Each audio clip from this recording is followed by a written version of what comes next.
আগামী ত্রয়োদশ জাতীয় সংসদ নির্বাচনকে সামনে রেখে বাংলাদেশে আন্তর্জাতিক সম্প্রদায়ের দৃষ্টিভঙ্গি একসময়কার চেয়ে পরিবর্তিত হয়েছে। দশম, একাদশ ও দ্বাদশ সংসদ নির্বাচনের সময় পশ্চিমা দেশগুলো অবাধ, সুষ্ঠু ও অংশগ্রহণমূলক নির্বাচনের কথা বললেও এবার অংশগ্রহণমূলক শব্দটি এড়িয়ে যাচ্ছে।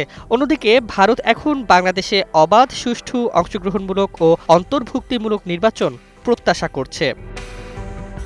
2014 সালের দশম সংসদ নির্বাচনে ভারত সাংবিধানিক বাধ্যবাধকতা হিসেবে দেখেছিল, কিন্তু পশ্চিমারা তা অবাধ ও সুষ্ঠু বলে স্বীকার করেনি। পরবর্তী নির্বাচনে পশ্চিমা দেশগুলো বেশি সমালোচনা করলেও ভারত আওয়ামী লীগের অংশগ্রহণ নিশ্চিত করে অন্তর্ভুক্তিমূলক নির্বাচনের গুরুত্বে জোর দিয়েছে।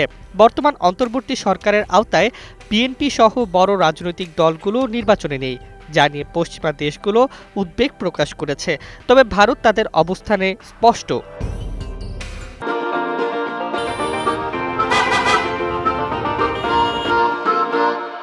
পশ্চিমারা অন্তর্বর্তী সরকারের সংস্কার উদ্যোগকে সমর্থন জানাচ্ছে এবং মানবাধিকার লঙ্ঘনের জবাবদিহি নিশ্চিতকরণে গুরুত্ব দিচ্ছে।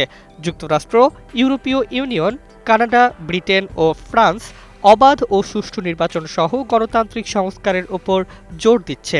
ইউরোপীয় ইউনিয়ন দীর্ঘদিন পর পূর্ণমাত্রার নির্বাচন পর্যবেক্ষক মিশন পাঠানোর পরিকল্পনা করছে।